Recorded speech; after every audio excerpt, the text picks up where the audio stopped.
legislador Juan Cárdenas.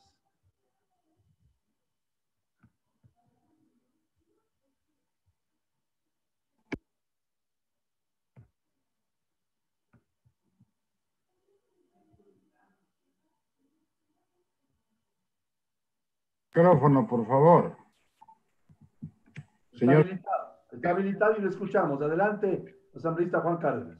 Señor presidente, colegas asambleístas. En materia tan delicada, tan seria y grave, los apuros pueden inducirnos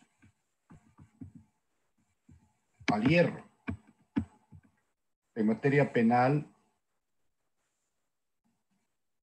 es muy importante subsumir los capítulos que informan al Código Orgánico Integral Penal de tal manera que no haya una fractura en cuanto a la unidad jurídica en materia penal.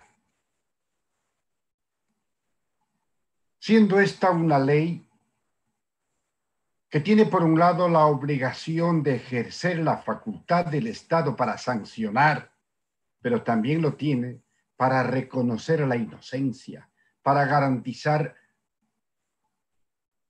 derechos, garantías constitucionales de carácter universal como el derecho a la defensa, como la presunción de inocencia. Son temas entonces que necesariamente nos debe llamar a meditación. 7 proyectos que se han integrado para un proyecto unificado de leyes orgánicas reformatorias al COIP en materia anticorrupción. Aquí vale la pena recordar ciertos escenarios que nos han despistado, que nos han hecho creer cuál era la intención de cierta gente, pero en el fondo no eran más que lobos disfrazados de ovejas. ¿Acaso no recordamos, por ejemplo, a un legislador que levantaba una voz, sobre todo para acusarnos a nosotros, a los integrantes de la bancada de la Revolución Ciudadana? Parecía que la consigna era que tenía que cumplir un insulto por pleno, por sesión, uno, en acto de flagrante provocación, sin ninguna prueba, prevalido de una condición y que vemos que ha tenido precio para repetir esos injurios, para insultar, para calumniar. Esa no es una acción penal. Esa no es una función fiscalizadora ni una lucha en contra de la corrupción. El ladrón que grita, cójanle al ladrón, para despistar y esconderse. Y eso es lo que está ocurriendo. Y nos han llenado de vergüenza. Quienes pregonaron una verdadera lucha en contra de la corrupción, nos han inundado de un ambiente tomado por la corrupción.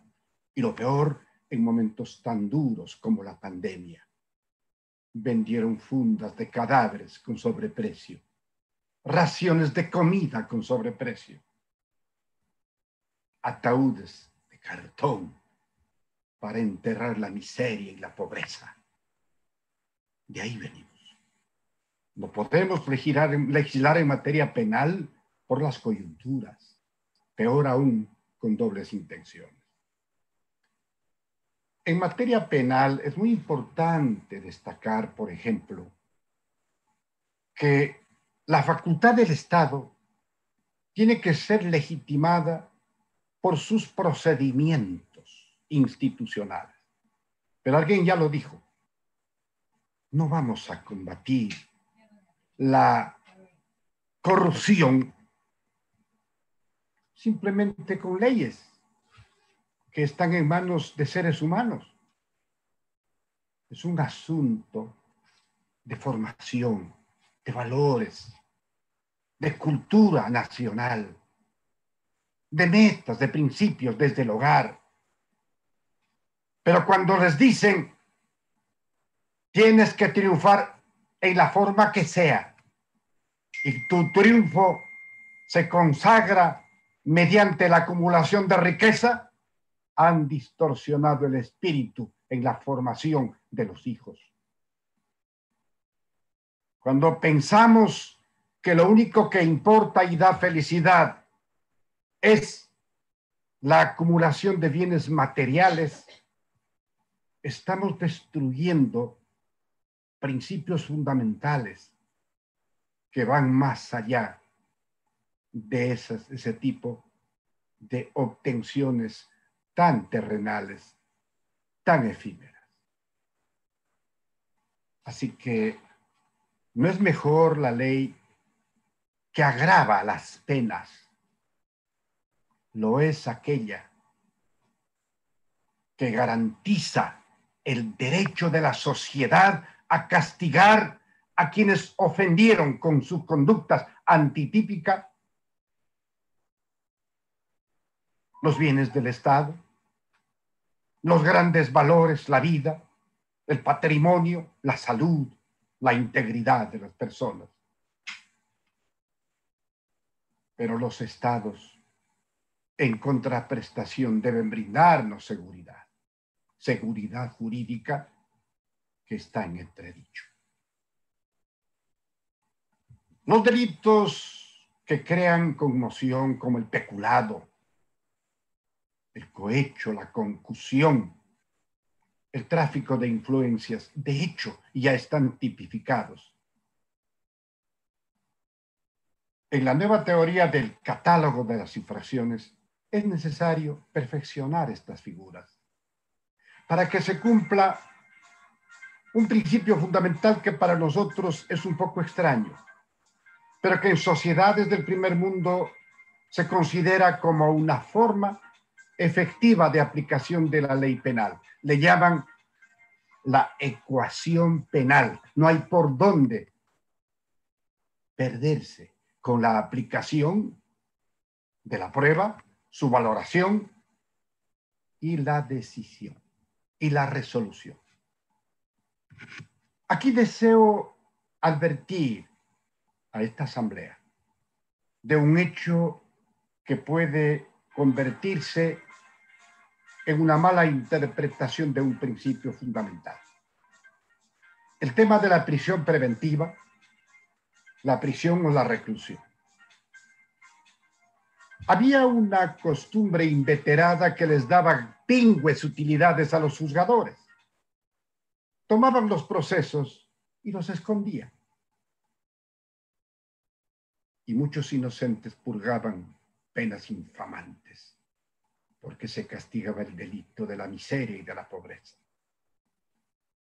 En la Asamblea Constituyente de 1997-98 aprobamos una disposición constitucional mediante la cual se establecía la caducidad de la prisión preventiva, que era una forma que recogía un principio universal en virtud del cual quienes hayan sido acusados, enjuiciados, investigados por el cometimiento de una pena castigada con prisión, su proceso debe culminar en 6 meses y de reclusión en 1 año. Si ese tiempo se excede, se producía inmediatamente, automáticamente, la caducidad de la prisión preventiva.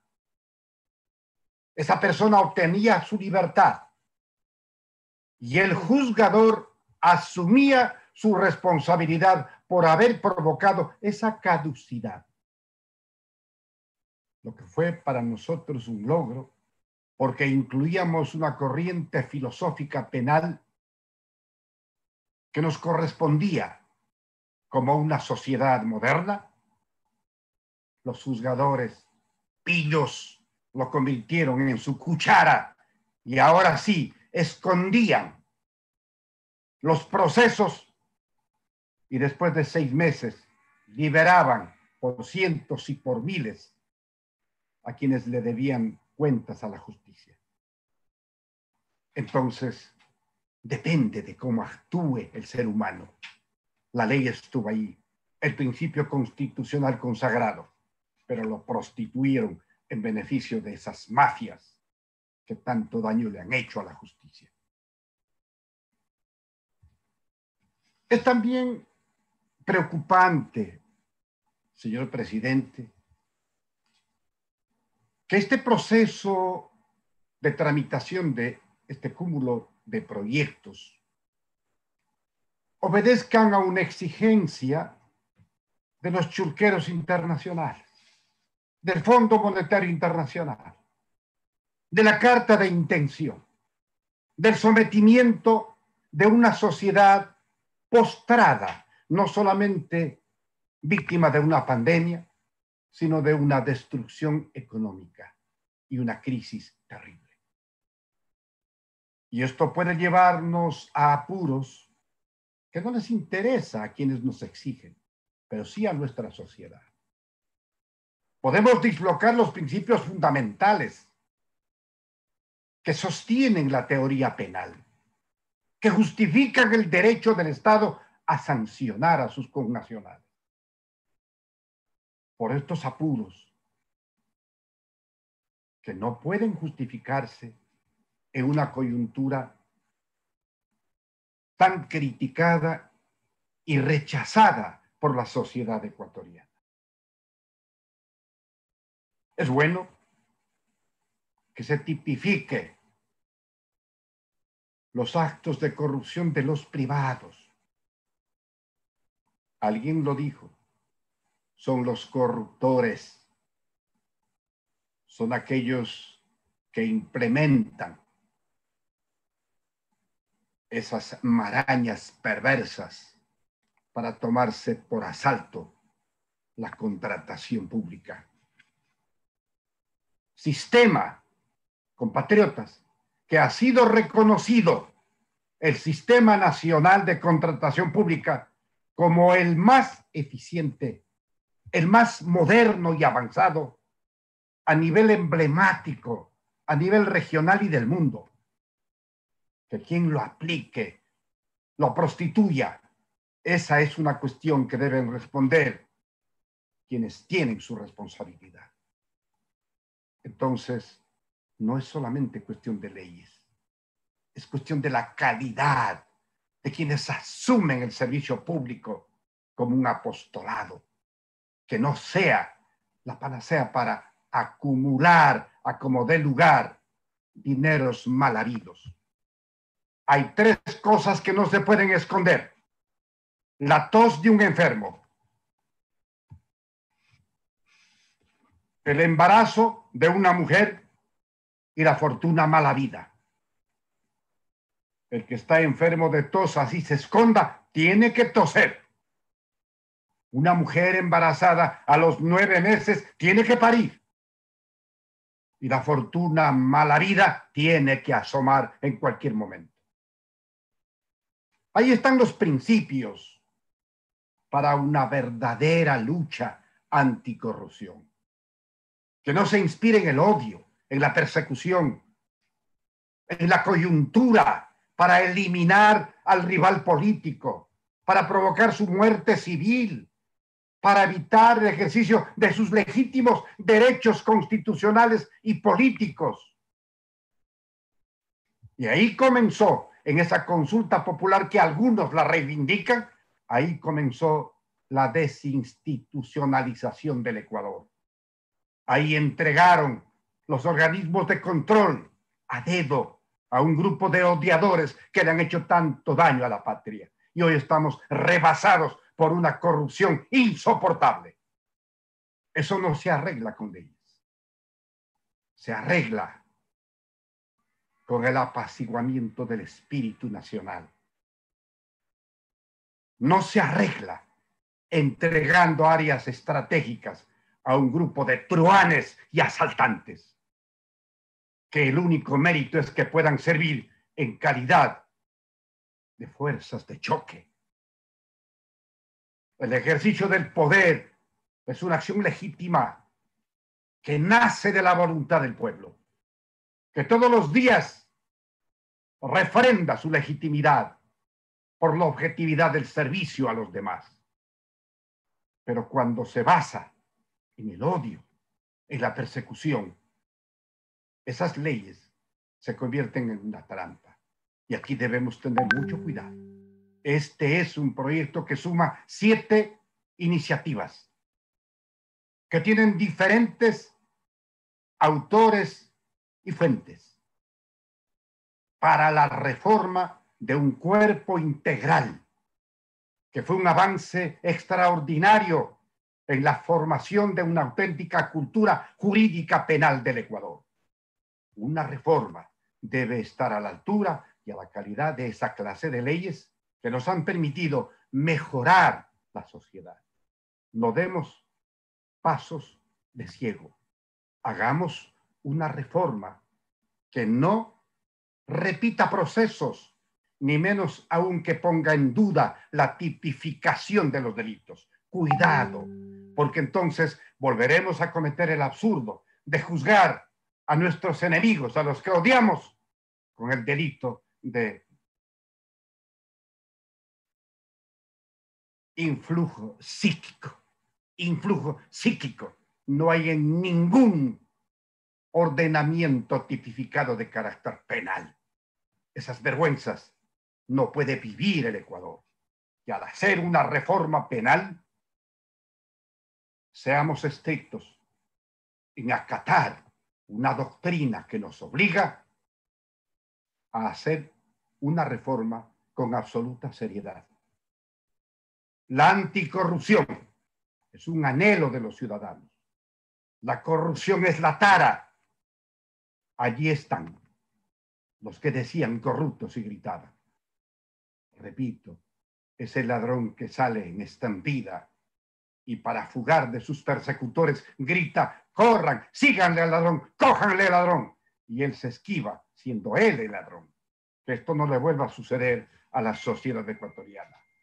Miramos con expectativa esta reforma y en este primer debate esperamos que se recojan nuestras observaciones. Señor presidente, gracias, señores asambleístas.